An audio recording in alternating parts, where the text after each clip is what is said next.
All right, cool. Welcome back.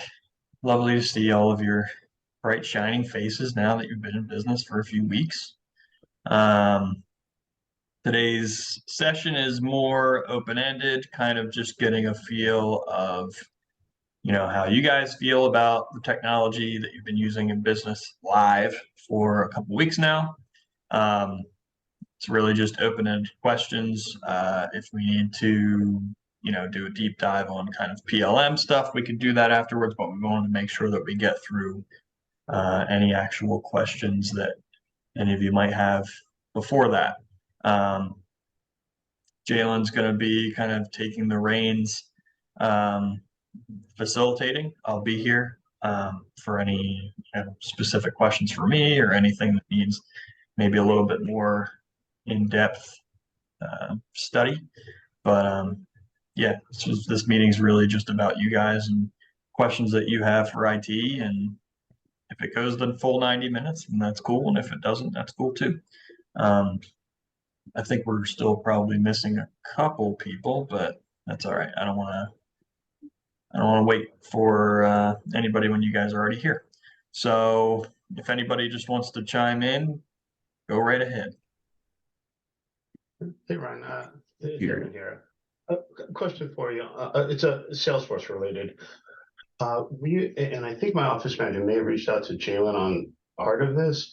What we're trying to figure out is how do we take something that's being scheduled in Salesforce and have the appropriate level of detail transfer to Outlook.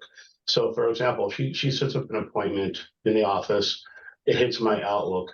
There's no detail in Outlook in terms of the person's address or any information on their preference. It's hard to organize around multiple appointments because they start running together after a while. So any thoughts on how to do that without having to go into the mobile Salesforce app? I do it from the tablet sometimes. I hear what you're saying, but sometimes when you open the tablet and go to the appointment, the address is like right there, but I know what you mean. Yeah, I'm trying to on the fly, have my phone, talk to my GPS, plug in the address and go. And then if I need to call them while I'm on the way, I have to go someplace else to find the phone number. So I've been printing out like screenshots from Salesforce, which is inefficient and also a little wonky when you're driving. So easiest answer to that is no. This is a known issue with the link for the sync from Salesforce to Outlook. It will sync the event, but the details are lost in the translation. Something we've been working on for quite a while and haven't seemed to nail it down yet. However, there is a big feature update coming to InspireNet Mobile tomorrow. And one of the features is that on the actual schedule in InspireNet Mobile, each appointment tab will have the email address, phone number, and address of the appointment. That doesn't necessarily help your Outlook issue, but it will help at least to see the appointments for the next 7 days on the tablet with those customer details there, if you happen to just be on the tablet and not be on your PC. So that'll be on like where it lists the actual appointments for that day. Yes. Yep. Oh, okay. That's huge progress, actually. Thank you. Yep.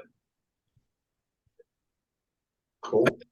Brett, the question was just if the Outlook, because if you're having appointments showing Outlook, they're saying it's busy, it doesn't have actual details. So that was just more of the question of how to actually have the details of the event show. But that was a known issue, as he was saying, of Outlook and the translation of Salesforce. Are we just doing round robin? Are we doing round robin questions or? Yeah, that's basically what this session is. It's more open-ended questions from you guys since you've been in business for a few weeks. To Jalen's point, yeah, it won't necessarily say busy on the Outlook calendar as long as the calendar is shared. But it will just say, in-home consultation, but it doesn't actually say for who, where it is. Those details are the ones that are getting lost in the translation from the sync from Salesforce to Outlook. Okay. So Ryan, I have a question. If I can hop in with the questions, okay? Sure. So syncing of the tablet, I don't know if others are having this issue or not. I have a 5G tablet. I was told to get a 5G tablet. I try 5G, I try Wi-Fi. I would say about 10% of the time it syncs on the first time through. Every other time, sometimes I'm spending 45 minutes like before an appointment waiting for it to sync, and I have to like monitor it, right, because it'll fail. It's just a frustration point. Is there anything that like I appear to have like all the software updates and stuff like that? Is anybody else having this issue, or is it just me? Yeah, I do fairly often. Now, Yeah, I've had now it. I will say the only difference, two things I've noticed. I've rarely seen it like what I've done, Brett, that seems to help is I'll actually just close the app, not uninstall or anything, but just close it, reopen it, and then sync. And like 90% of the time, it'll sync very quickly once I've done that. But the initial fail is frequent. Yeah. I experience the same thing. And that seems to be something that we are chasing when it comes to switching network that you're connected to. So if you're connected to 5G or you switch to your office Wi-Fi or something with the network switch is causing the sync to lag a little bit. But one, it should never take 45 minutes. So in that circumstance, if it's taking that long, I would do what David said and just close the app and reopen it and sync again. Second point to that is if you happen to get that error message at the end of the sync that says, sync error, check your internet connection, that doesn't necessarily mean that the sync didn't go through. It could mean that you have an appointment that's still open in open status. Like if you started a training task and didn't complete it, if you opened an appointment and didn't go all the way through the appointment and complete it, that's, you'll notice as soon as you open a training task or an appointment that you have the red exclamation point on your syncing. It means that that appointment has now been opened. If it's not closed, the tablet will see that you have an open appointment that's not closed, and it'll probably send you that error message. Doesn't mean that the rest of your stuff hasn't synced. It's just saying, hey, something didn't sync, meaning that But it's hard for us, right, Ryan, to know like did the other stuff sync or not, right? well, for that, I mean, checking Salesforce would be your best bet there. But other than that, my solution to that would be what David said, and just close the app and reopen it, and it normally syncs, 95% of the time without issue, unless there is an actual issue. Got it. And just so I'm clear, if I got out of an appointment, I have new data and floor plans. If I close the app before I sync, that data is still going to be there. I'm not going to lose floor Oh plans. yeah, you're not losing anything just by Okay. closing the app. You're not losing it. That's my biggest fear is coming out of an appointment with an elaborate floor plan and diagrams and like Yep. all of a sudden it's gone. Yep.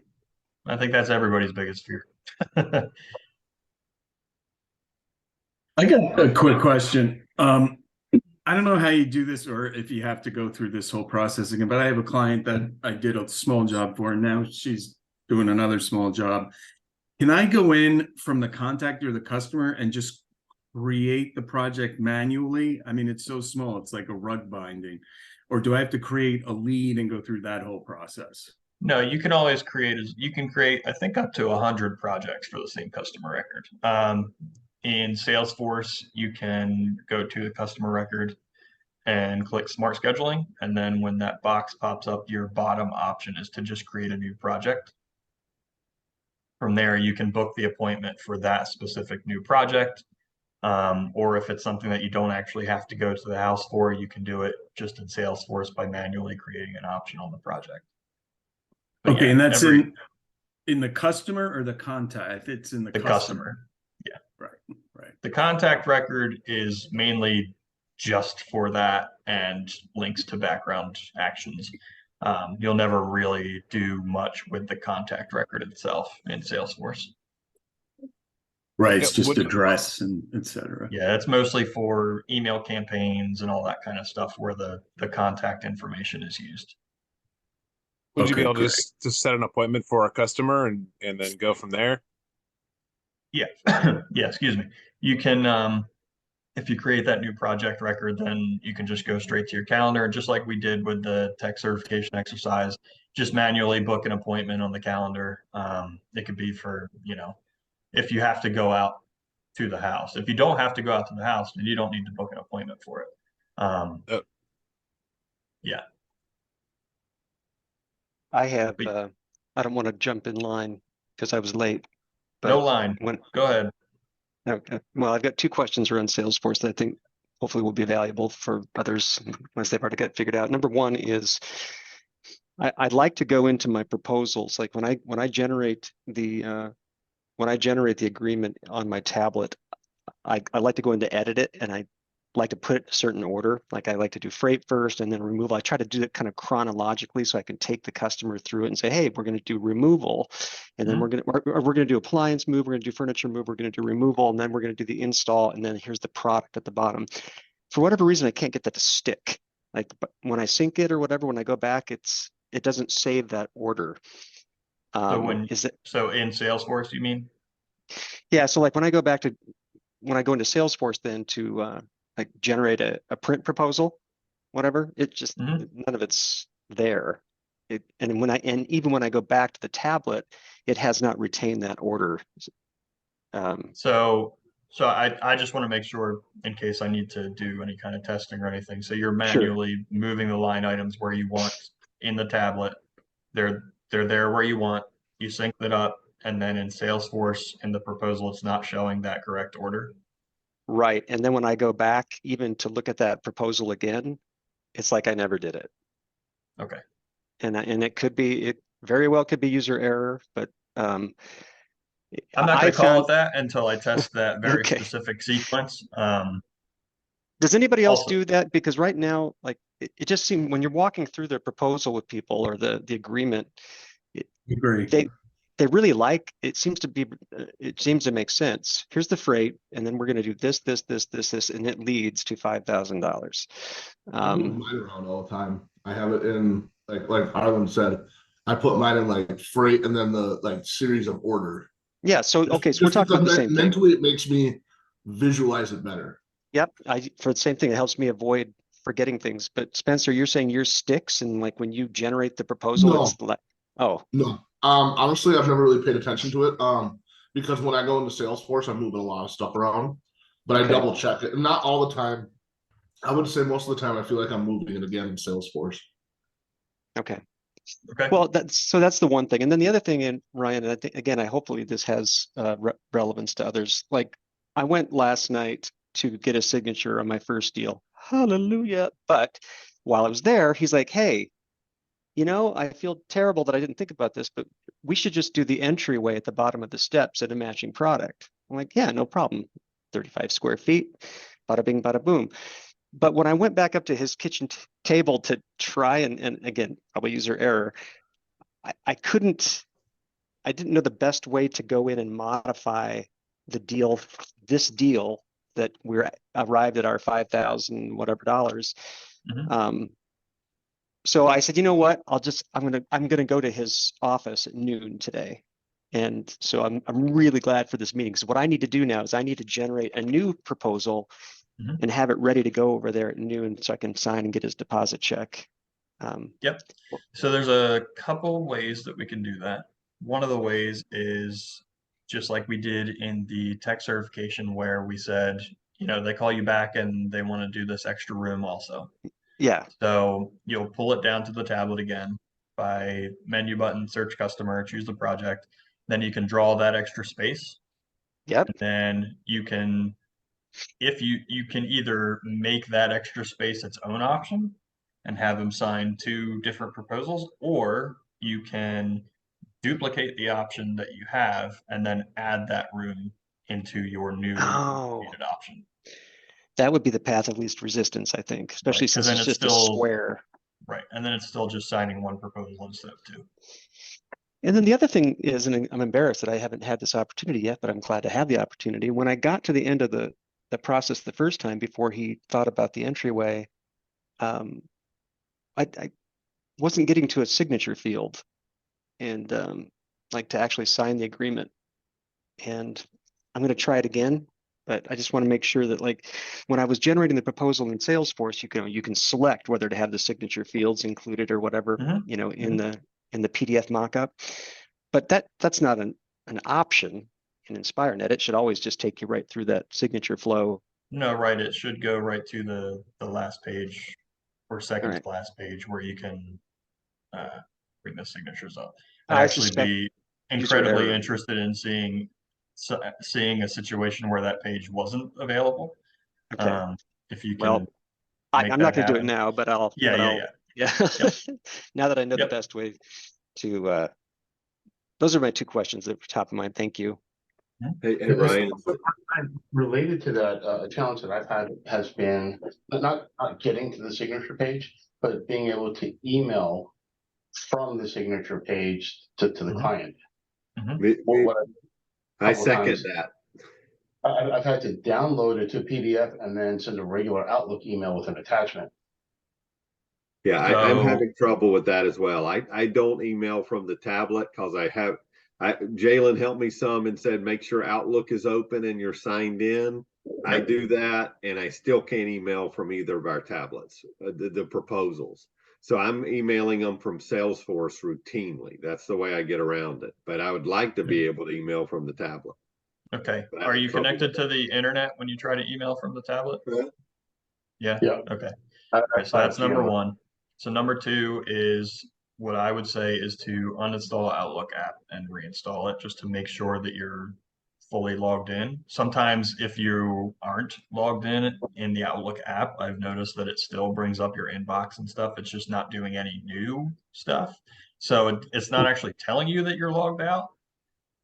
So, and I haven't found, I mean, I haven't played around with it enough, but I haven't actually found a log out button on the Outlook app. It seems that the easiest path is, for whatever reason, to uninstall the app and reinstall it. Oh, man. I've seen how to add accounts, but I haven't seen how to actually sign out of an account on the Outlook app on the tablet. So reinstalling the app will make you sign in, make you kind of live, and then I would have you just run a training task, get to the end, hit the send button with the email address in the field, hit the Outlook app when it comes up, and it should generate the email for you. There's another, go ahead.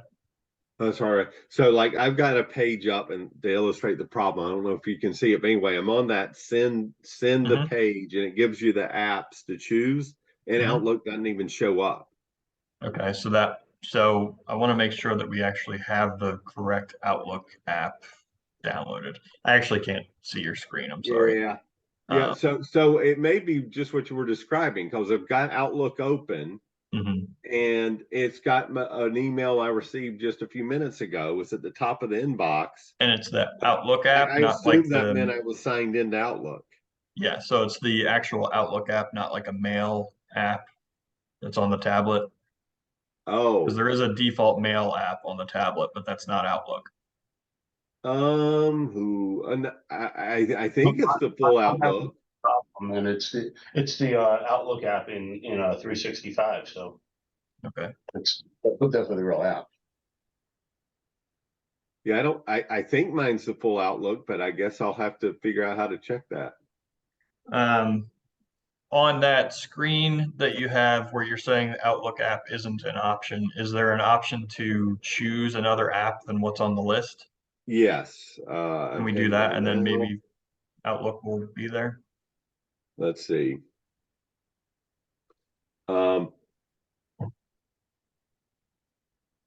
When I try to send it, it gives me Gmail, OneDrive, Quick Share, whatever that is, and a Mhm. more button that doesn't have any apps. So So I the get more button doesn't have any OneDrive, apps. Gmail, and Quick Share. Okay.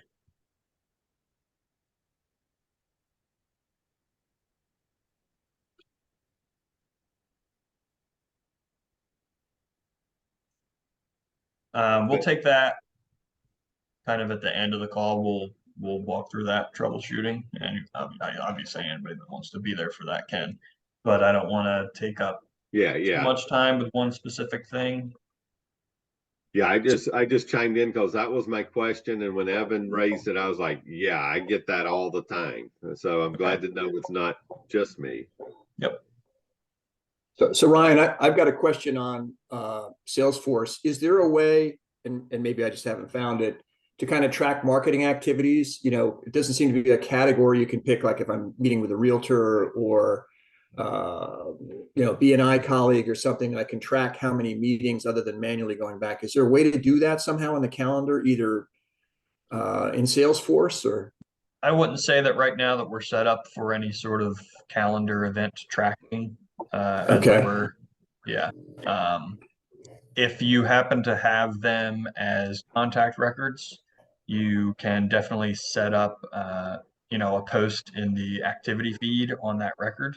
You know, Okay. had meeting today or whatever, and then you can kind of see it kind of like a Facebook feed of, you know, the posts that you have. But as far as any automatic kind of tracking based on the calendar, we don't have that right now. Right. So, but by doing that, I'd only see it for that specific contact. I don't get a holistic way to see it, like throughout. Yeah, if it's 20 meetings. more than, if it's, you know, you're meeting 5 people, then, you know, you'd have to do it on each contact, which obviously is not the thing that you're looking for. Okay. All right. Thank you. Yep.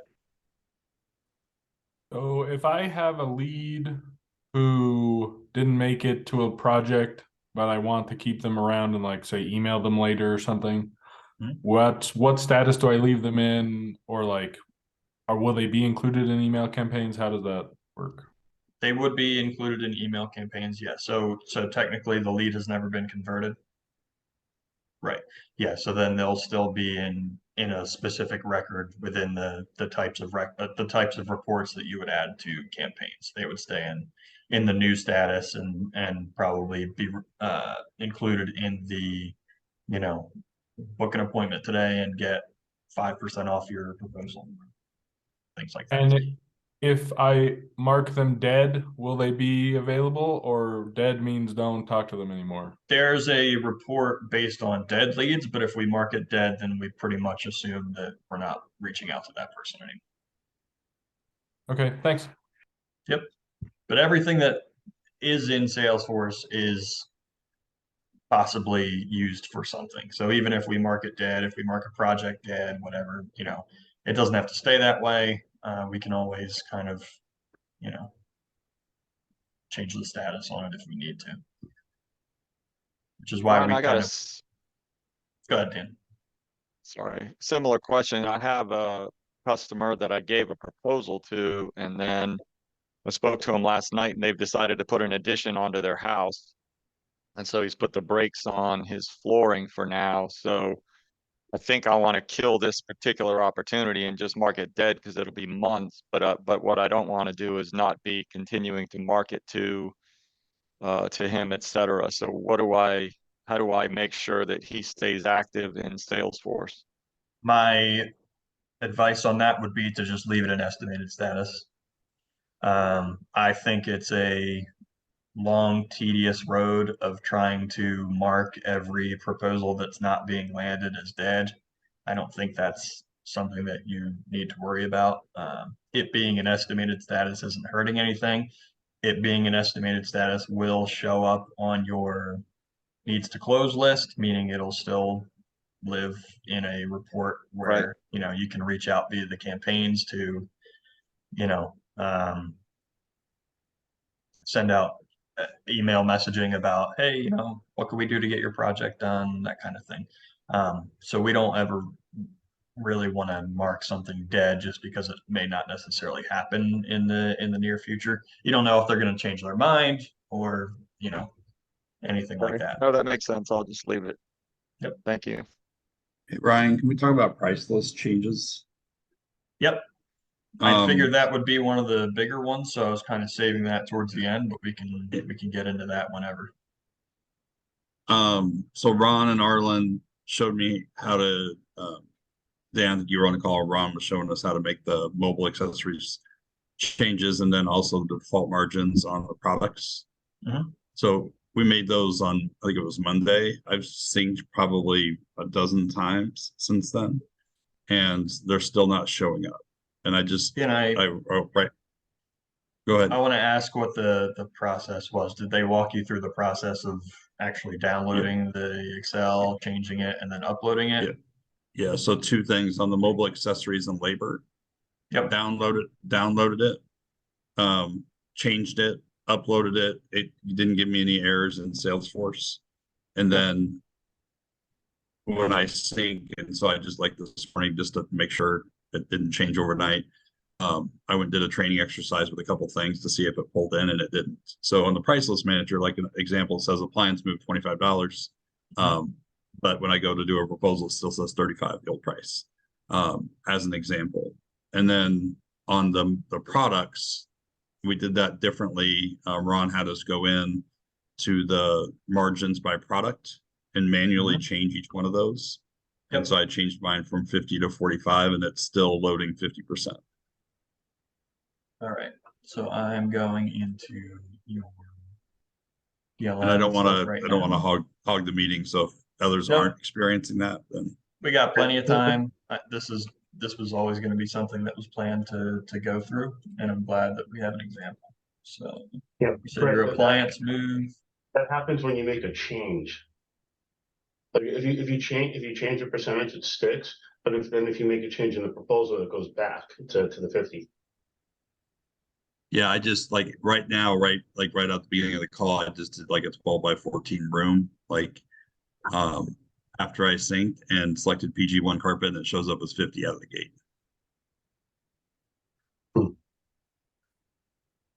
Yeah, And I've had if that, that have yeah. gone up 30% in total cost because I changed the product even within the same price group. Yep. Is this mine, Ryan? This is yours. Yep. Okay. Side note, make sure you guys all verify your pad. I don't know if you've had carpet orders yet, but verify your pad price with your Shaw rep, because I have $4 in my proposals and it's $5.05 per square yard. Yeah, well, that kind of happened to me when I checked their price with my rep. He gave me a wrong price that was on our price list. And then when I went to the order people, they confirmed I had the right price. So yeah, weird. Huh. I asked Arlen about that. He just said it varies locally, so you have to do it yourself. Yep. Brett, were there any other things that need to be changed in your MOB list besides that? Or is there anything showing here that's not correct? I would have to go through line by line and verify. I just noticed that a couple of them weren't. I think the hard surface and soft surface freight, I had changed that, so I wasn't having to update it. So those are still showing as like $1 versus 65. Yeah, I made a bunch of changes. So like I said, what's in the price list on Salesforce has all my changes. So as long as we can get that to sync to the tablet, we're good.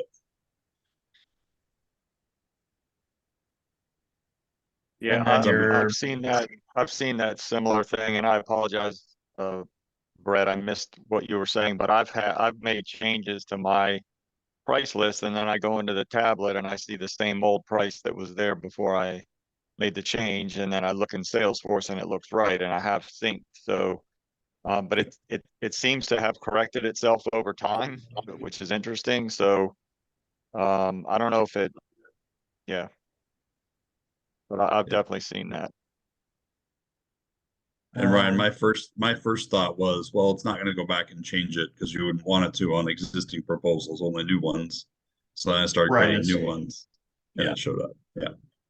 Yeah, it's not gonna, if you've already done the proposal, it's not going to retroactively change your pricing. And, that could be a nightmare anyway. If you sell a product at this much and then a year later change it and then you go back and it looks like your pricing's wrong. I'm just checking any sort of out of sync reports right now just to see if there's anything that isn't syncing over like it should. Hey, Jalen, is Inspired at the same as Salesforce password? Yep. Let me see if I can push it through my tablet first. All right. Ah, wrong button. I think that's what it is. Okay. Like everybody else, I think we rely on it, remembering our passwords. So when it doesn't like populate, we're like, what was it? Yeah, I have an app that has all my passwords in it just because there's, a million passwords to try to remember all the time.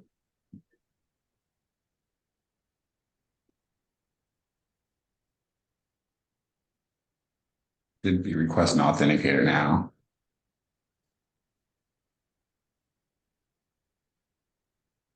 I don't know if I trusted you.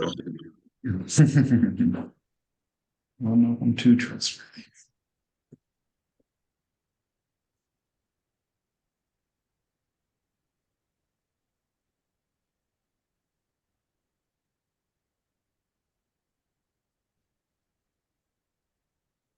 Has anyone else been having the issue of the pricing in your MOB list not being reflected in Salesforce for the tablet? Not that I know of.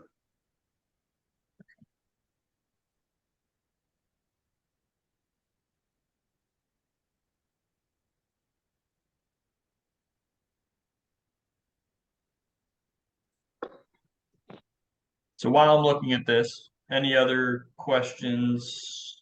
Anything, Salesforce, PLM? I have one, Ryan and Jalen, and it's just kind of, I'll call it it involves price lists, but it's at a higher level. I want to make sure I know how these local price lists work, because I'm in the process of loading Cali's complete price list, Mohawk Carpet's complete price list. And he's taught me how to do it. So like I did Cali's last night. Any of those like new floors we're adding from a different manufacturer or whatever from our corporate list, once I add it and merge it in the price list file, after a brief period of time, I should be able to select that floor by name and it show up, correct? You Like should if be I able to just search the floor. Yeah, you don't actually have to know the supplier or anything when you're searching for the product. Right, I'd search the name of the floor and it should pull up just like anything on that corporate price list. Correct. Okay, I think it is, but I just wanted to make sure that was indeed what I should be seeing. I'm going to try to test one here if I can find its name as we talk about other topics and make sure it's in now. Hey, David, are you doing because I'm doing something similar. I just haven't got around to it yet. Are you creating a separate local price list for every vendor, or are you putting them all together in one? So far, I've been creating a separate one just because I'm doing them at different times. So I did Cali's last night. Mohawk Carpets is huge, so I'm doing it separately and working on it the next day or two. But I'm tending to create a different one for each vendor so far. Okay. Did David, you get into? Quick. Sorry, David, go real ahead, quick. Brian. Have you sent in your Mohawk account number to IT yet? I can't. If not, I don't know if I've sent Mohawk in. Are they now EDI? I know there was. They are. Yeah, I don't think he sent his in yet. Yeah, I've not done Mohawk. So I can fire that to you guys. I'm glad that came up. We are working on the Mohawk EDI. We're accepting account numbers, and the process takes longer than it does when we reach out to Shaw, but it is EDI now. So you shouldn't have to manually and they put all just that in. finished loading all my pricing on the Mohawk Exchange a few days ago with our sales rep. So yeah, I'll absolutely fire that number to you. And because Mohawk was when I was starting to mess with, but if you guys can do it by EDI, that'd be great. I'll stop. Yeah. I would say for anybody for the meantime, instead of trying to load in, the thousands of Mohawk products, I would say if you have, like David was saying, if you have your pricing agreement all set up with Mohawk and you can check what your pricing is, I would say while you're building the proposal in the tablet, just use the PG products, substitute the name in, make sure that the cost is correct, and just do it that way rather than trying to, manually take care of thousands of lines of data. That's what we're for. So where should we send it? Is FCIT or whatever for the? Yeah, support at fciit.com, just say Mohawk account, and then just give us your number, and that's pretty much the only thing that we need. It's I brand don't think new, I've done so that yet you guys either, are, but yeah, you guys are some of the newest ones because the EDI is just getting live kind of within the last week, so we're kind of inputting everyone's information as we get it. Ryan? Ryan, if we've put all those things in Salesforce, do you guys pull it out of there, or do you need us to send you that email? Do you mean that if you've already uploaded all your Mohawk stuff and then? No, when I went through one of my calls with Ron, we put all of my account numbers for the various suppliers into Yeah. Salesforce. Yeah, I would say just send it out to us because we only really dealt before now. We only dealt with the Shaw and the Emser, so we really never went into see any other account numbers. Right.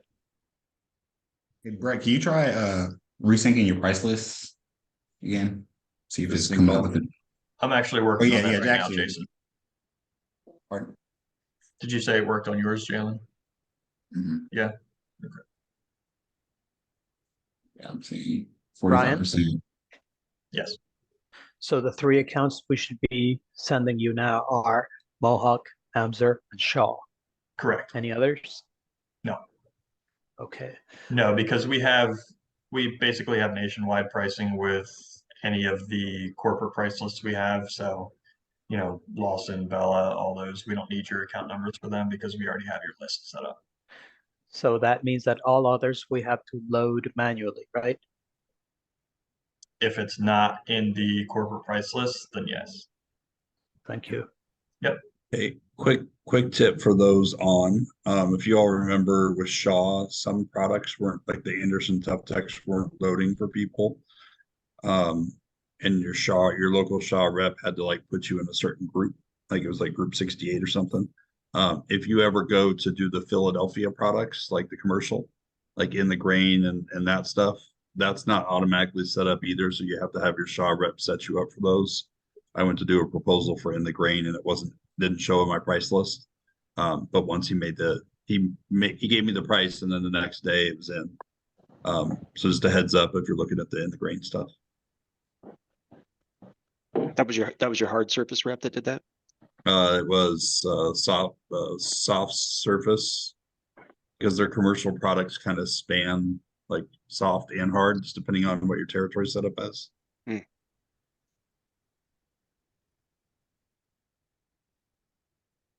I had a call with my Shaw hard service rep this morning, and for those of you who saw what I posted yesterday, I could not find this stair nose product no matter what, and she verified that it should be in there, but it's not, and she was sort of mystified by that too. So she was going to look into what it was going to take to get it added to my Shaw list, because she can see it. She can see that it's an FCI product. It has an FCI SKU, but it's not included in my Shaw price list.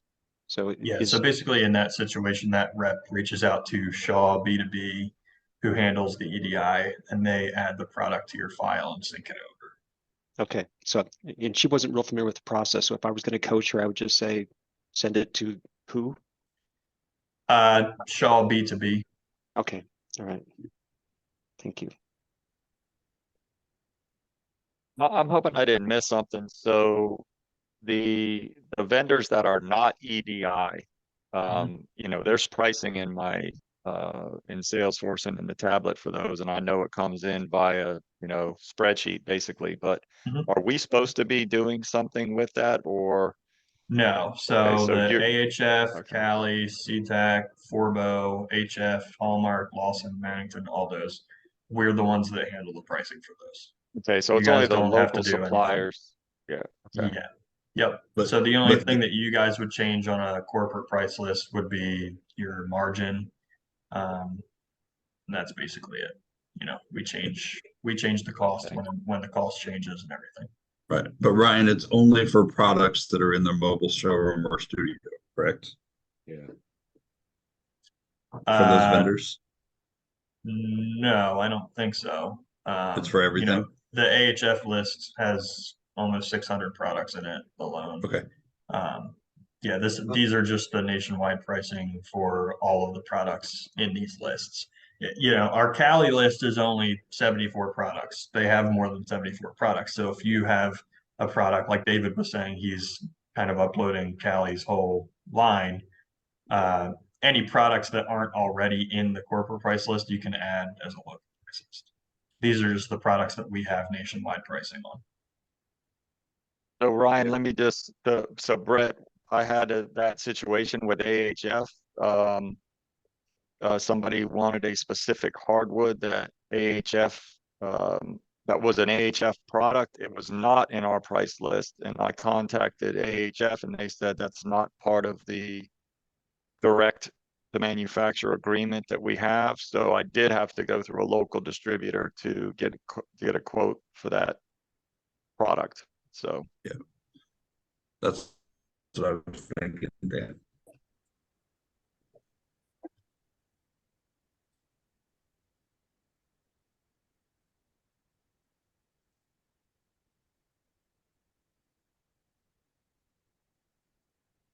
Jalen just got done thinking, so I'm gonna go create a quick training proposal to propose it.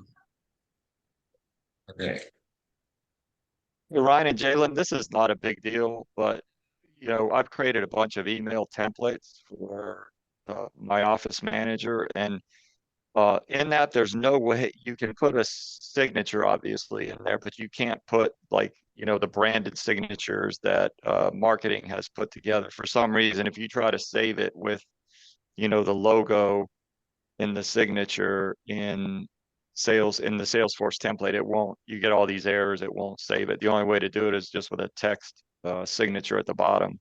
So I don't know if there's that can be solved. It can be solved by cutting and pasting from Outlook into Salesforce, but it has to be done every time you create a message, and that's not really, that kind of defeats the whole purpose, right? So I was just curious if there was a way to do that.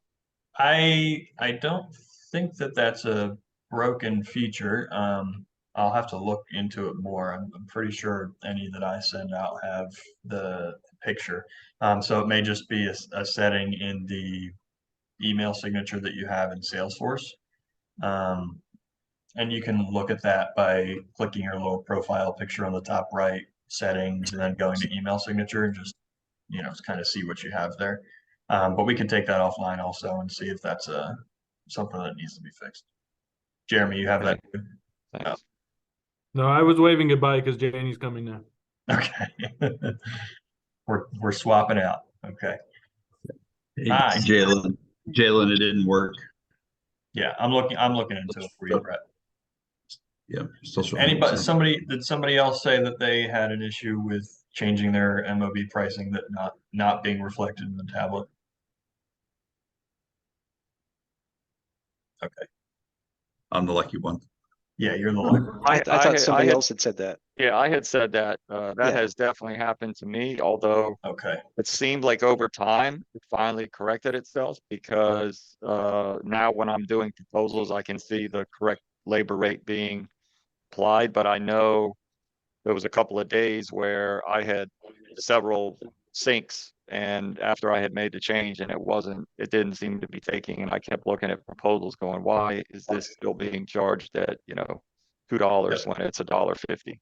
Yep.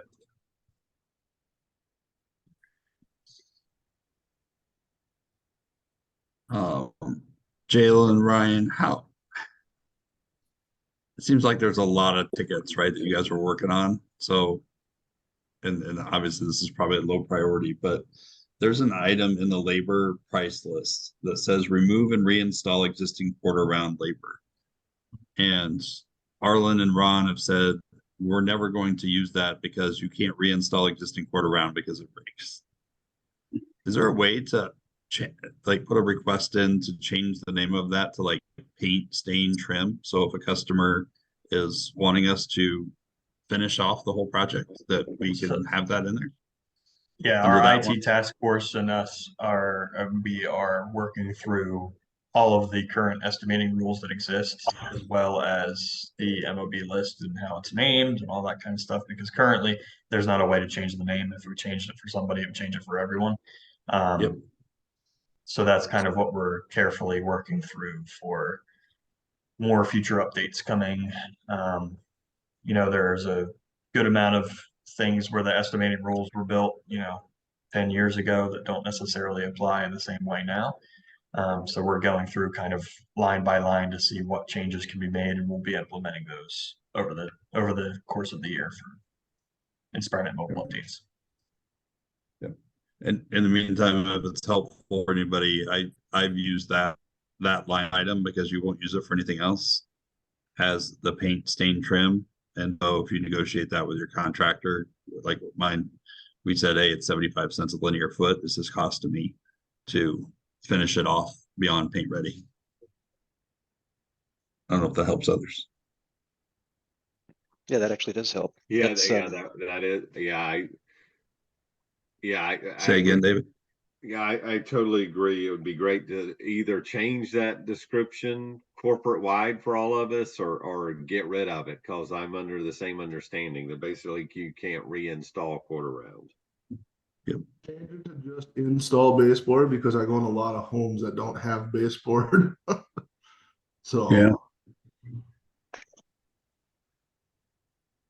Jalen, the seaming diagram thing, is that isolated, you think?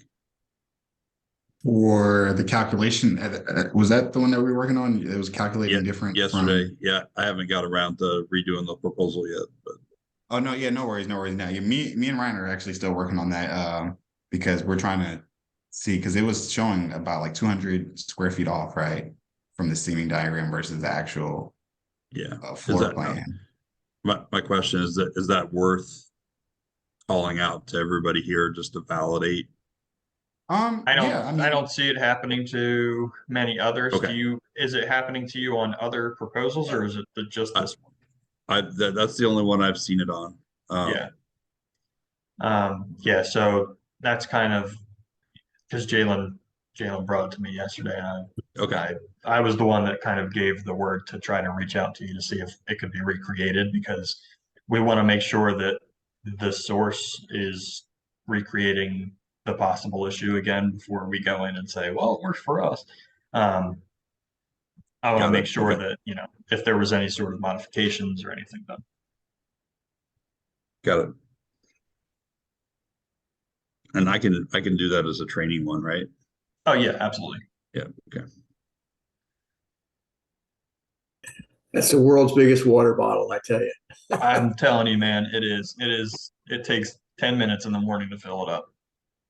That's crazy. I almost took your head. Because I'm a snob and I have to use the filtered water from the fridge. I can't just use the sink. So.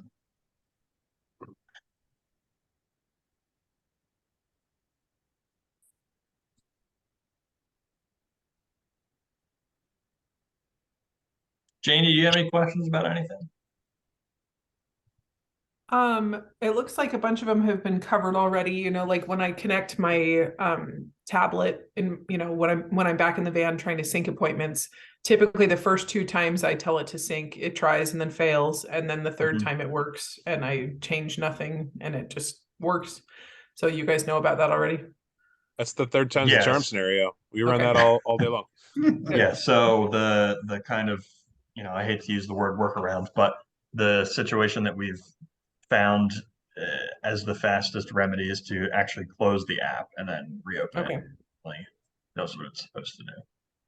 Sounds good. So maybe I'll just try closing the app first and then sync, because okay.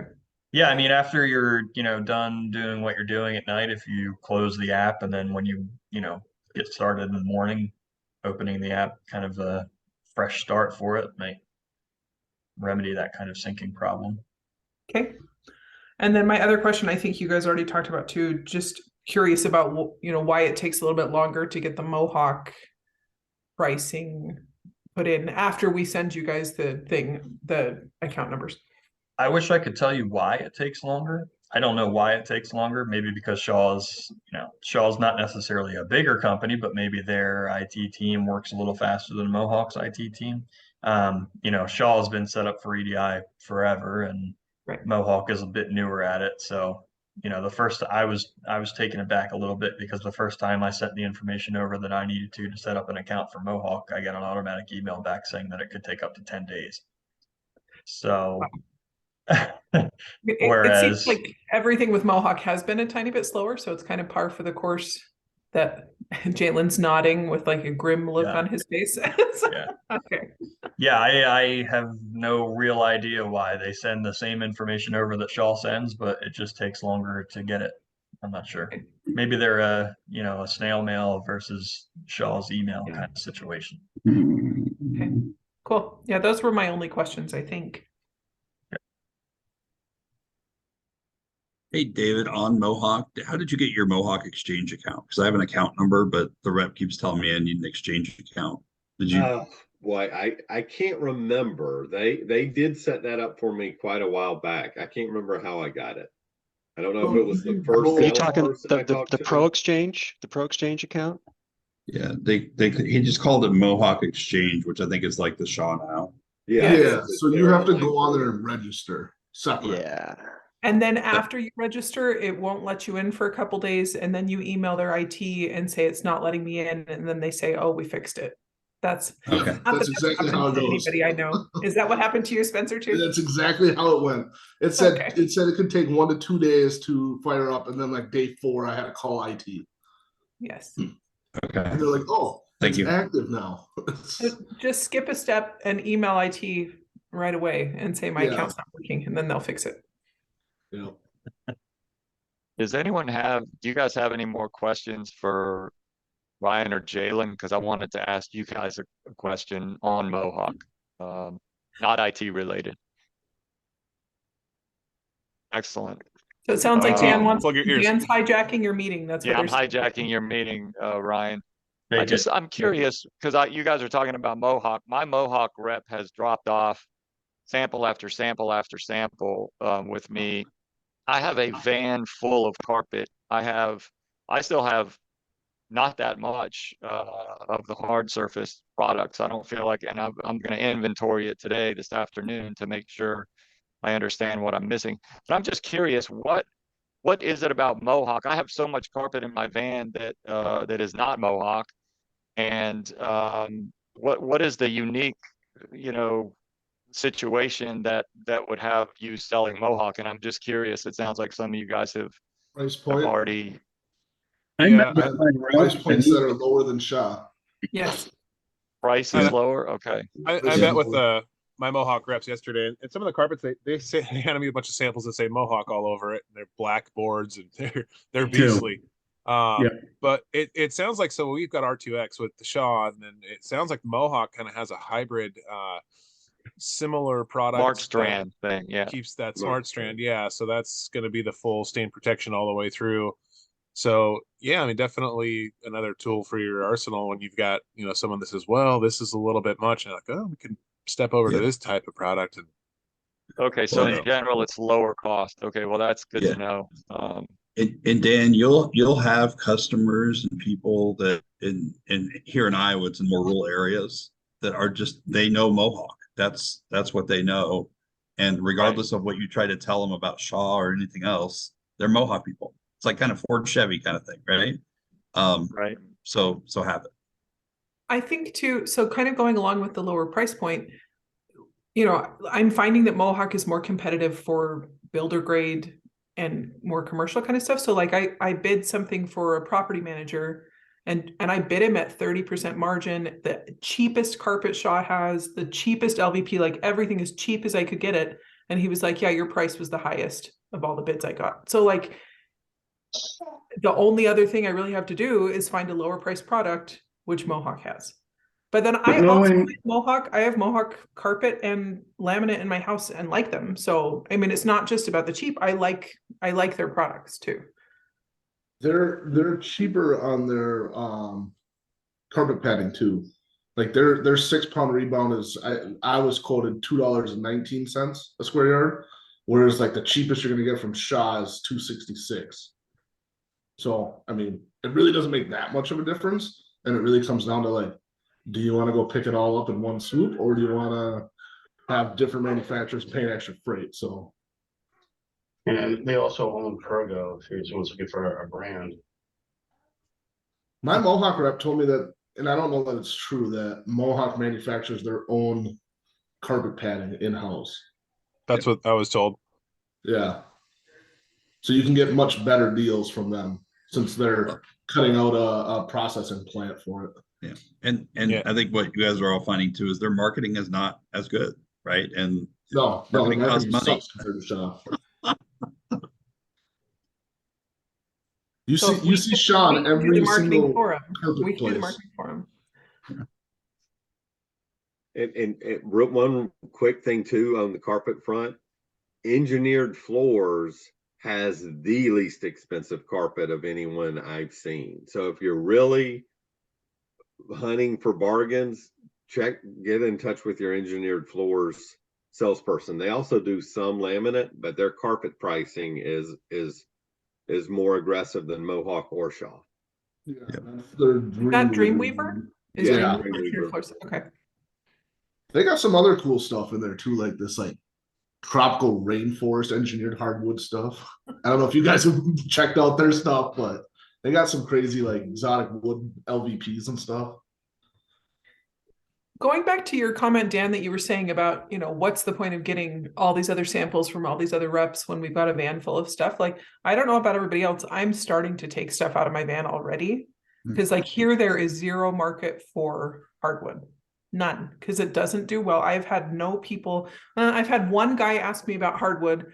And then I said, well, do you keep your home at 30% relative humidity all during the year? And he said, no. And I said, then I don't recommend putting it in. And he was like, okay. And we moved on to the next thing.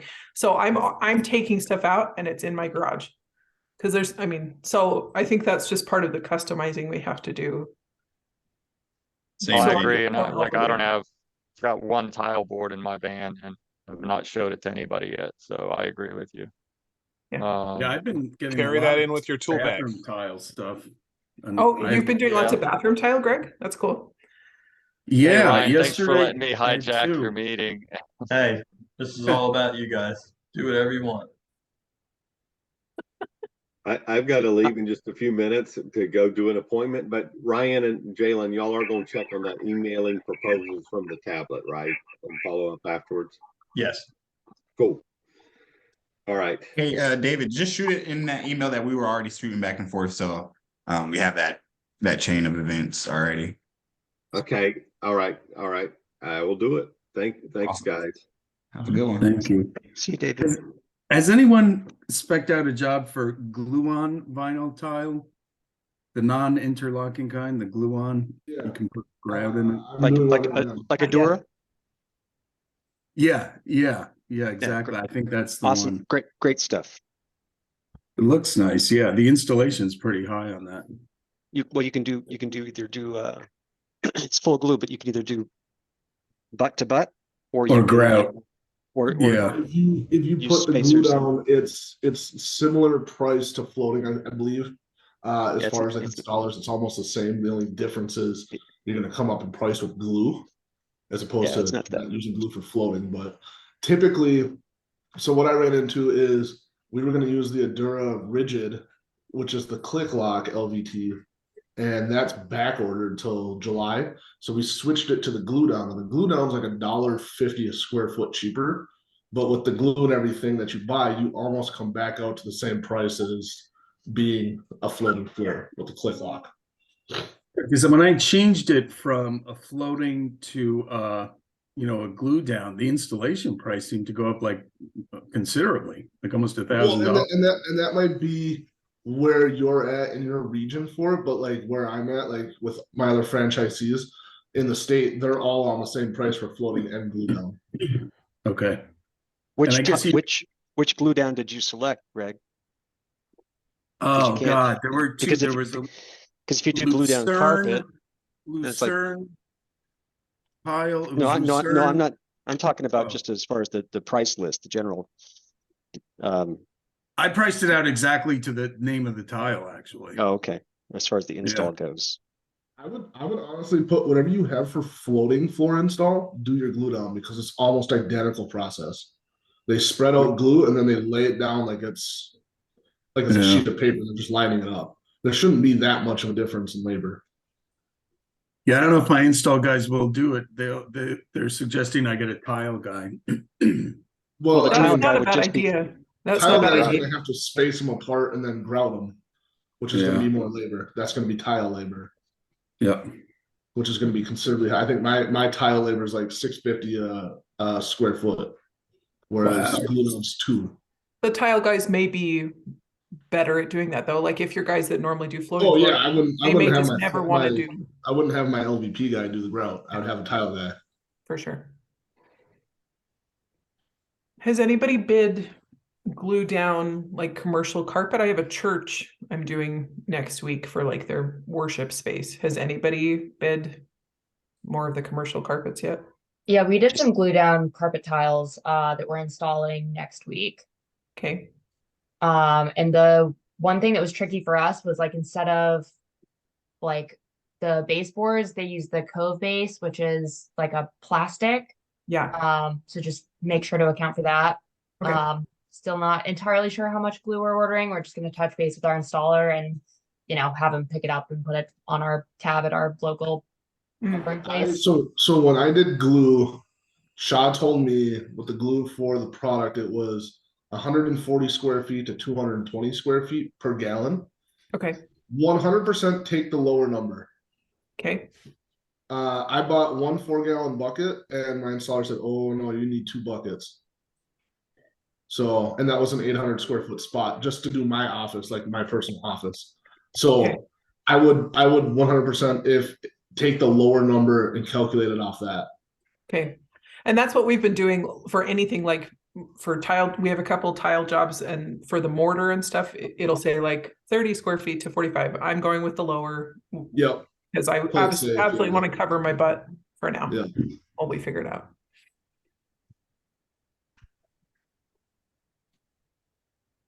Ryan, I'm gonna fall on my sword as far as my IT certification, but I'm trying to create that option, like you said, and add the entryway. And we can do this at the end, but I just want to throw it out there. I'm trying to just add a 35-foot. I'm not sure. I can't get So what we would do is on the drawing page, just create the new space. Well, that's just it. So I've got my options. Do I want to clone an option, or I mean copy an option? We'll duplicate the option after you've drawn the space. Oh, okay. Because in your new option, you're going to need to click on the new space also to add it. Yeah, I guess that's what I'm. And maybe if this is rudimentary for everybody else, I can do this at the end. But not sure anything's rudimentary at this point. all right, so I'll just show you. So I've got 4 options, and I'm in an ongoing appointment right now for this. Do I hit the plus sign to create a new option, or do I copy an existing option? Did you draw the new space yet? I can't even get that's so if you hit the back button to go to the drawing page where you drew your rooms initially, you'll draw a new room. Okay, so that's when I get the warning page. Right, that's saying that if you change any of the existing rooms, it won't affect your old options. It'll only affect new options going forward. But you're not changing any of the existing rooms. You're just building a new one. Okay, so I did that now. So now I can create my new room, and this will automatically glom onto an existing option or create a new one. No, it'll only, so just like you just built the original options, you'll have to choose the rooms that you're building that option for. So what you'll do is step 1 is build the new room. Okay, that's a square. That's easy. 7 by 5. Okay. Okay, step 2 is going to your options page.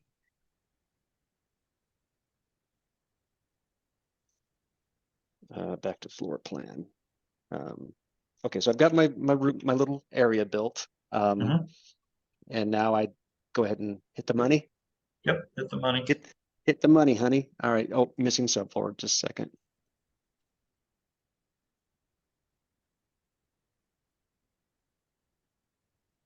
Dan, you're doing great.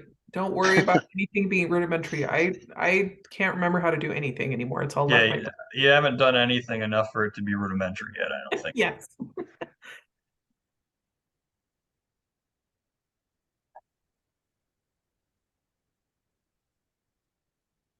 Okay, so I have a subfloor and I've got no furniture and everything else. So now I hit the money. All right, so now So now you're gonna duplicate your landed option or whichever one you're working with. all right, and that's where I just want to hit the little copy button. Yep. Okay. All right, now I have So a new now there's option. the new one. And what you'll do is you'll click the new room that you just built. Yep. And do set install info. That's where you'll put in your product and whatever for that area by itself. Yeah, it's making sense now. And that's a separate option, right? Or No, well, technically, yes, but since he just duplicated the one that he was already working with, he'll just end up giving the customer that new option instead of both of them. But yes, this is a new option because we're adding a room to it. Okay. And so I'll hit the check mark.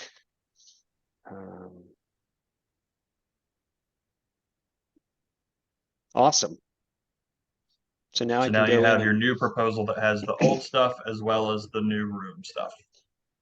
so now I can just go to complete option. Yes. Actually, I'm gonna move this over so it's physically in the. I guess I can't do that. That's fine. Complete option. Okay, so now that I've completed the option, I can go back and I can name it, and I can center it so it appears in the drawing correctly and whatnot, right? Yeah, I mean, ideally you would do that before moving on from the drawing page, but yes. But let's say I didn't. Yes, let's say you did. You can I can still just you use can you can still the do that back arrow now. still. Yep. Back to the drawing page, hit the square inside the square icon because that reformats it so it syncs to Salesforce correctly. Now it doesn't allow me to actually move the little room around anymore. So that's the option page. You have to actually go back to the drawing page. Back to the drawing board, literally and figuratively. All right. Yep. Can't you move that if you hold to the left of the boxes or the rooms? I was able to do that on my option page, but you can hit touch the actual rooms, it won't go. But if you go to the left of them, it seemed to work for me. Yeah, and that's actually, I mean, we're getting technical now, but that's not where it syncs from. So the drawing that you have on the options page is not where it syncs from. It syncs from the drawings on the drawing page. I thought you just wanted to move them. Thank you. OCD kind of stuff. I'm like, I'm all over that stuff. Yep. This will give me what I need to hopefully get. And then if you want to email it to yourself or email it to the client or whatever you want. No, I'm gonna go on site and hopefully get the digital signature and then email it after that. I'm gonna get his $1,000 deposit and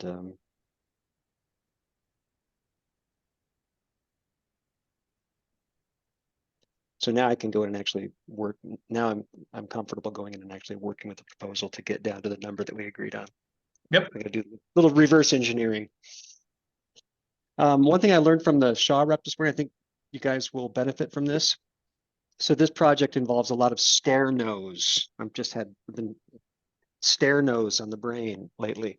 And one thing that my Shaw rep said this morning is that you're going to see two kinds of stair nose. One is, I'll show you on the Stockman. One is flush stair nose. Yeah. The other is overlap, I think it's called. You guys, and you'll see that on a lot of your Shaw stuff. The overlap is the older style, and it is being phased out because it's illegal in some states for code for the reason that Arlen talks about. It actually creates a little rise. Installers love it because it's super fast and easy, and they don't have to have a clean edge on that final board facing the stairs. But it does create that little lip that Arlen rails against. You guys know what I'm talking about? Yeah. Oh, I have that at my house. Yep. So whereas flush step.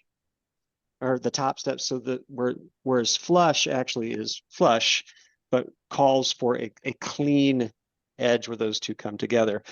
So she said it's a lot cheaper overlap is 42 bucks a stick as opposed to 56. Well, it's not a lot cheaper, it's cheaper, but you're only going to find the overlap on the older styles, the classic styles that they're selling, that they've been selling for quite a few years. So just so you know, when you look at your boards, and Stockman's a good one to look at as an example, you'll see two examples of stair nose. Flush is the newer style that's safer. Arlen would like, just remember Arlen would like the flush, whereas overlap is the older style that you can still get unless your state doesn't allow it. But does create that little hump. Dan, I thought he was recommending against using the stair nose in general. Exactly. No, Yeah. no, there's different. A flush stair nose, he was recommending against a stair nose that, well, yeah, he was recommending it as a potential fail point, but also as a as something that you trip on. That was his main thing. A flush stair nose eliminates at least that part of it. But the problem with the I agree with stair nose Spencer. is that it's still 2.5 inches wide, and when you step on it with the ball of your foot, it still creates that tip point. It can, and that will yeah. come loose. So I thought Arlen was recommending that you use the full retread, the full 10.5, 11 inch. Well, which works for stairs, but this isn't the stairs. This is where the living room comes to the stairs. To go down. Okay, yeah, no, the landing or the totally fine for stuff like This that. is just the top landing. We're gonna carpet the stairs later. Yeah, so he said you could use it on the top stair, not the rest. Yeah, right. I recommend or on the landings, Spencer, because a lot of the, if you have a landing, you got to use the stair nose. But it's interesting. What I'm finding, a lot of my jobs involve stairs, and stairs are pricing me out because they are so expensive. And our competitor, my competitors are doing exactly what Dan just said. I think they're putting a piece of laminate or LVP on each stair, and then they're putting a stair nose on it. And Arlen told me that like you can get, so Shaw makes, it's called Treads with a Z. It's an LVP stair nose, or well, not stair nose, but stair tread.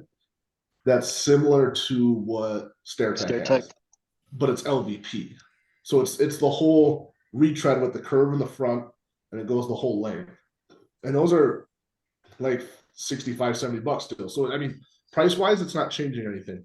But now what my two neighbors told me, my neighboring franchise, they don't recommend hardwood floors to anyone over 40 years old because they're hard on their feet and most people don't love them. So they always recommend carpet. It's cheaper, it's softer on your feet, and it's, I don't necessarily disagree or agree with them on this, but they mentioned like it takes one slip and fall carrying a kid or something down the stairs to change out a $10,000 stairs from hardwood. So this try to bring that up to people when they mention, oh, I want hardwood stairs. I'm like, all right, well, do you have little grandkids and stuff? Like, it's a slipping hazard. As long as you're aware of it,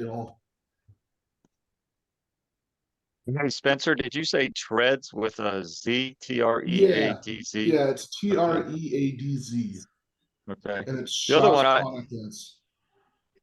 Cali also, by the way, has full stair treads. I noticed, which is good because they have that deal they're offering on those Cali Builder's Choice right now is really good, really good price. There isn't a home that I haven't bought a Cali board in that overpowered everything else. Yep. They look nice too. Really nice. Especially those builder choices, because you get I don't know if you guys had the thicker Cali boards that were like 12 mils or like 12 millimeters thick. And so I had a couple of those that Paul from Cali had sent me. And now you get these builder choice XL, the same big planks, and like a 5 millimeter product. They're awesome. Have you guys gotten your private labeled Cali boards? I just have stuff I've gotten from my rep. Has anybody gotten those yet? Yep. Nope. Two of them. I got Builder's Choice. Yep. Yeah, that's what I'm waiting for because I have a customer who likes some of the Builder's Choice isn't quite as wide. It's like 7 inches, and I have somebody who doesn't like the 9-inch super wide. So okay. Yeah, they're both. There's a Builder's Choice and a Builder's Choice XL. Okay. Blondale. What the heck? How come you guys have them? All right. I called my rep. He sent me a bunch of these. Okay. The little tiny ones. But do you have the Yeah. boards from Yes. SCI? Okay. Those just came last My week though. boards are they're just whiteboards that say Cali Builder's Choice on them. They still They have don't Cali even say it. branding. They I'm don't gonna say call it. Shelby Yeah. and I've got Mhm. both. I got Yep. my rep, Yeah. my Cali rep sent the Cali boards, and then Hey, I received the and- FCI stuff last week. What about Cortec? Has anybody gotten the Cortec boards? Nothing. I got one What? last week that says Cortec You on want me it, to take the kids, or are you Okay. good? I haven't gotten anything yet. but I got one, and I believe it's a Meridian Okay. red board. I think that's It true just for the everybody. only difference is it has a little sticker on it that says Cortec. Oh, a tiny little sticker. That's funny. Yeah, it's probably like a 1x2. Okay. So All right. Fingers crossed that stuff, because I only have like, a narrow selection of LVP, and that's what everybody wants. So everybody's just choosing Cali, like the stuff I got from my Cali rep, not even the stuff I have in my I van got the corporate. entire left side of my van is all LVP. Yeah, see, I don't, The, I have the quite entire a the few. entire cubby, front to back, is LVP. Yeah, that's what I've got that too. And that's the only thing in my van. I'm putting carpet in today. I'm excited. I built my box Yay. Monday night. My poor neighbor was walking his kid. I'm like, Josh, come here. What's up, Dave? Lift this. Shit. Look at this. That's awesome. In the van. Jalen, I It's got a in. quick question, maybe later or. I'm gonna hop off. Good to see everybody. Good to see you, Janie. Take it easy, Janie. I have Bye. I have a functional question real quick. That's when you guys do like like this landing that I'm talking about, where it's going down is a split level. How So do like you 9 put stairs down, and then like a 4x4, and then 3 down. it? Something Yeah, like up that. and up. Yeah. How do you put that? Like as I designed this little entryway, you can either do a door, or you can do an open wall. So But how do you do is like an open space? I do it like a door. No, that's what I did. So I make a So door, and then that's- I just make in the notes I put sternums. Okay, all right. I just didn't know if I was missing something. That's the way I've Yeah, been just doing it too, Spencer. take one extra picture, and then Yeah. there you go. Well, typically I would, but I'm not going to be back there before I present this to him today. So Draw it on a piece of paper and take a picture. What's that little stick figure? That's the customer. He's looking good. see, smiley face. He's very happy. I like his tie.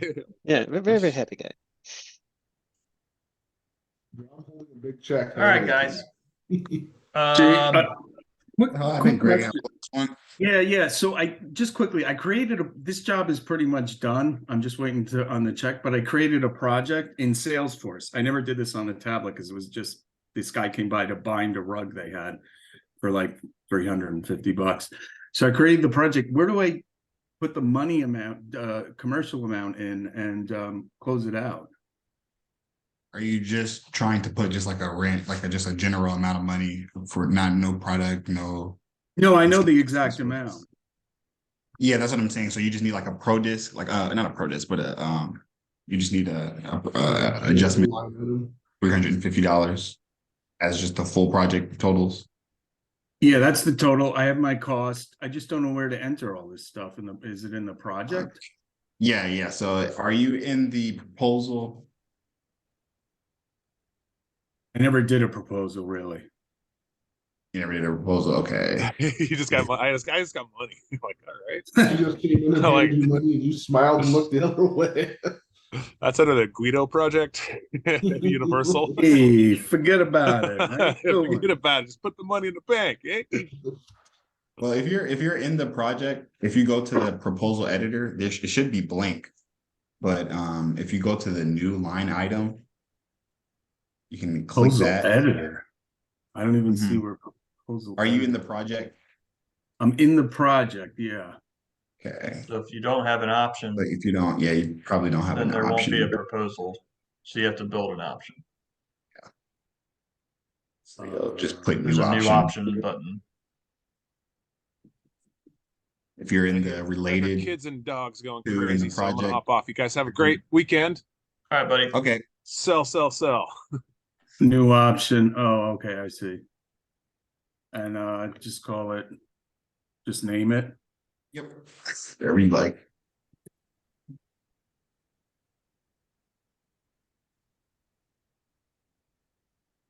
Okay. Oh, yeah, you need an option. Okay, I think I get it. Now I'm in the off the top of option. off the top, see it, Dan? Anybody know off the top of their head what foundation is going to cost me for 24 months? Foundation finance? Yeah. You done any of those, Brett? You're muted, Brett. For 24 months, no interest, no payments? No, just 24 months financing. Well, they're that the free. freebie? I mean, they have free financing at anywhere from 10.99 all the way to 15.99%. Oh, so it'll be free. I haven't done it yet. And this guy Yeah. last night, he's like, "Oh, can we do payments?" I said, "Oh yeah." And I'm like, "Oh God, am I shooting this already That thin was deal?" Foundation finance is like my third one. I have Wells Fargo, and then I actually did my first financing deal on site. What was it, Tuesday with Service First, or not Service First, Service Finance. The online scan your drivers. She was approved right there. It was pretty slick. So okay, cool. Thanks, buddy.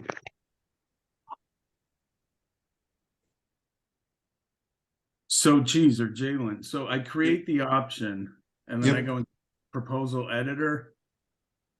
Yep. And do you see where you have new line item? Yeah. Okay, that's where you'll click in there. And just click carpet and then.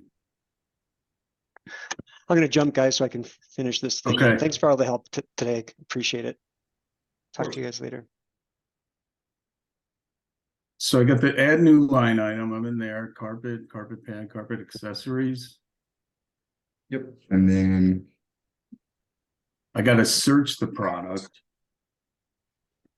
Yep. So you can put product discount in the product type. Oh, product type. Okay. Product discount. Okay.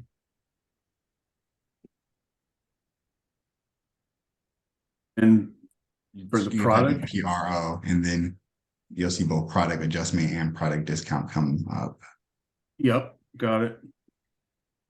Pick product discount.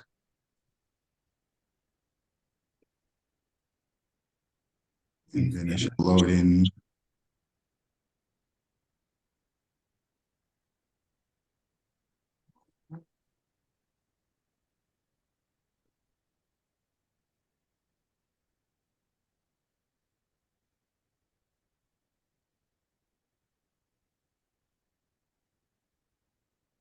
sorry if I'm breathing hard on the phone. This tablet gives me anxiety when things don't match up. Brett, My I'm working nemesis. on your MOB listing right now. Yeah, the seeming like I don't know. I don't want to interrupt the conversation. So when we're ready, Jalen, I've got about 15 minutes before we have our open house here, but the seaming diagram is still giving me some angst.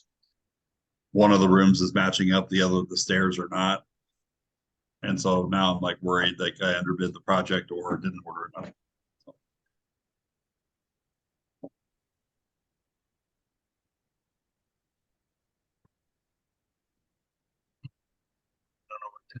But it still appears only on this one, on the one that I recreated. So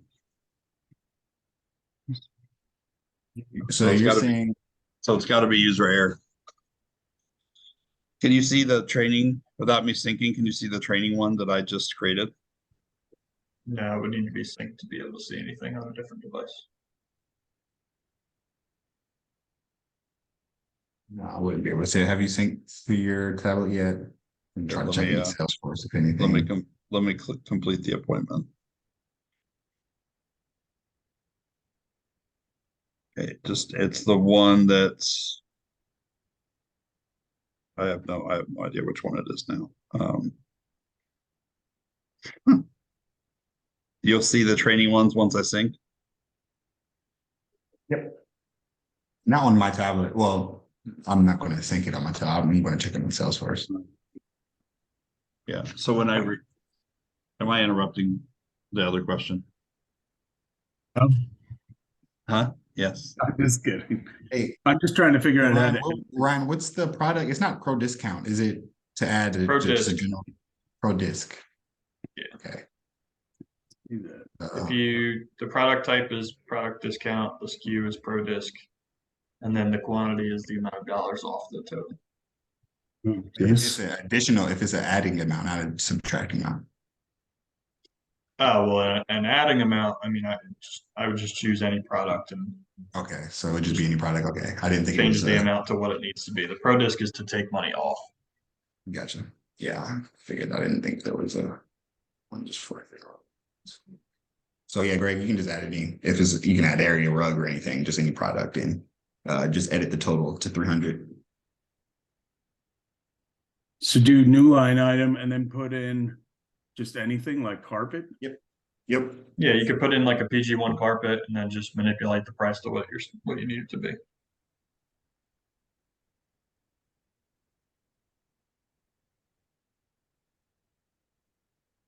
Maybe.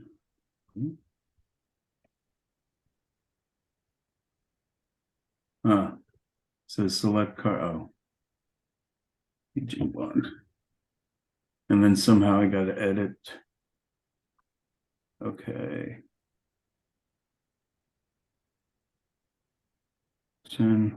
1 350, right? Yeah, and then it load.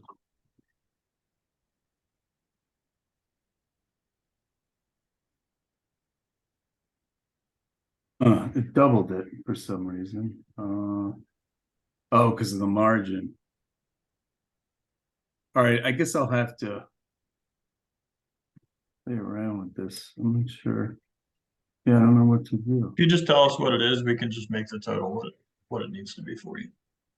350 is the total. Well, you'd have to send over what the like customer info and everything Yeah, is. the project. Okay.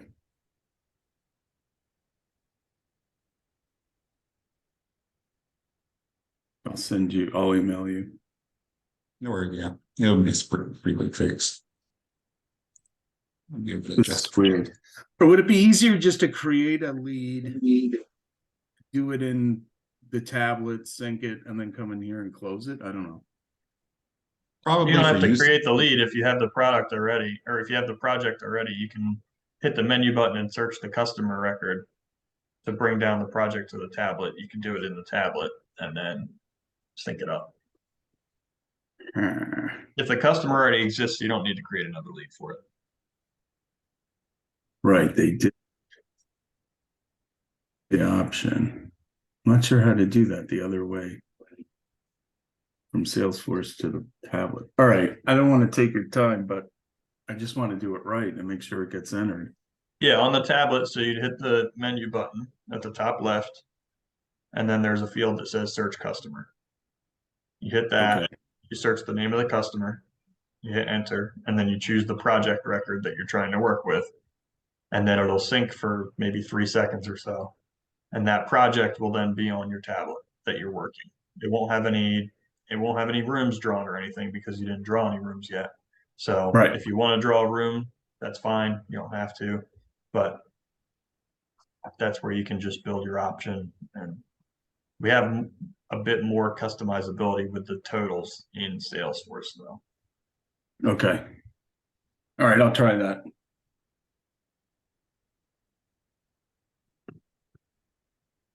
Sounds good.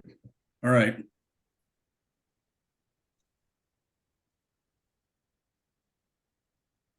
You ready? Shouldn't save this. I think I'm good. I don't know. Are we ever good, Greg? No, I'm never good. I'm not. I'm never happy. All right, guys. I gotta hop. Thank you. Yeah, me too. I'm gonna put this up on YouTube. I'll send the link out to it for anybody who wants to maybe rewatch at some point. But yeah, this is gonna kick the meeting. So if Brett and Jalen, you guys are still talking, maybe Jalen, you create a new Zoom room and Oh, I'm actually still logged into yours, Brett. So I'm going to actually run some of the training tasks. I'm actually trying to recreate it. I'm going to recreate the same one that you were working on and make sure it's Yeah. the issue between just with that one proposal.